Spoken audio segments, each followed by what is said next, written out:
नमस्कार test of Odisha रे आपण समस्त को मो तरफ अनेक अनेक स्वागत। आज आम तैयारी करबा आलू भजा। कहवाक गले आम ओडिशार घरे घरे तैयारी होता गोटे कॉमन रेसिपी। से गरम पखाल भात हो बा रुटी परोटा सहित हो आलू भजा समस्त को प्रथम पसंद आसी थाए। सही आलू भजा को आज मो स्टाइल रे बनैकी देखेबी, हुए तो आपण मानक पसंद आसीपे। आलू भजा बनवाई एठारे मु नेइछि 400 ग्राम आलू। आपण माने निज हिसाब रे कम बहुत करी नहीं पारिबे। आलू को काटी सारिबा परे मु भल भाबरे धोईकी एमिति पानी रे पकेकी रखिछि, जोथि पई आलू कला पड़िबनी। आपण देखंतु मु पतला एवं लंबा लंबा काटिके आलू को रखिछि। एबे मु चोपा छड़ेकी रखिछि। आपण चाहेले चोपा बाहर करिकि भी आलू को काटी पारिबे।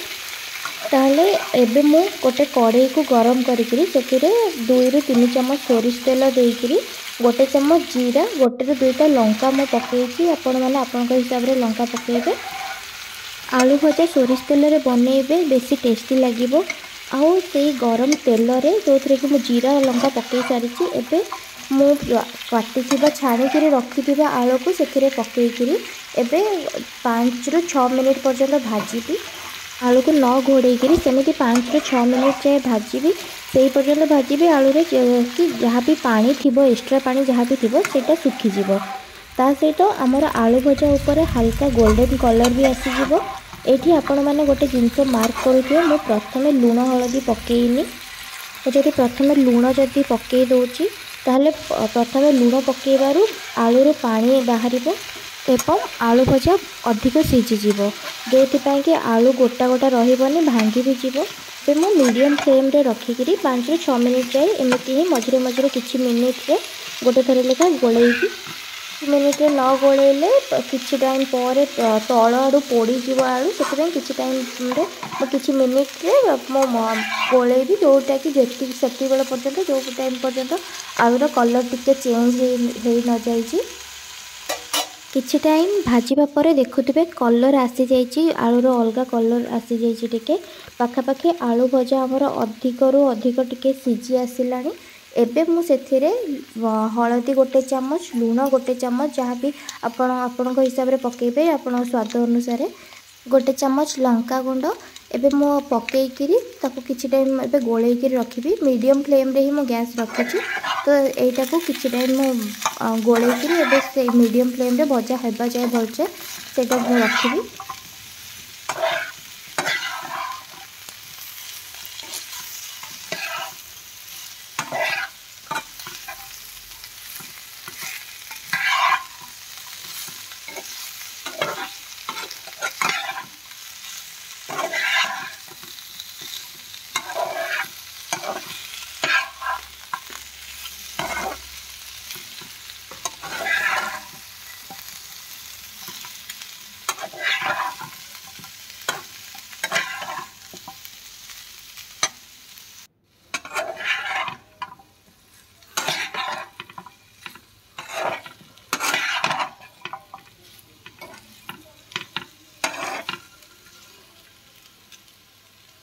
एठी आलू भजा हमर हेकरी रेडी हो सारी।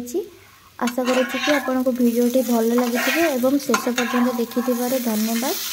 जदि भिडियोटी भल लगी ताहले प्लीज लाइक एंड शेयर करेंगे। आउ जदि मो चैनल रे नुआ अच्छा सब्सक्राइब कर दिंतु। आ पाखरे थिबा छोटो बेल आइकन को मध्य क्लिक करदेवे, जहाँद्वारा मु जहाँ भी वीडियो अपलोड करी ताहार नोटिफिकेशन आपण मैंने पाइपर। आपण माने भी घरे यही प्रोसेस रे बनातु एवं केमती लगिला मो सहित कमेंट सेक्शन रे आपणक अनुभव शेयर करंतु। धन्यवाद।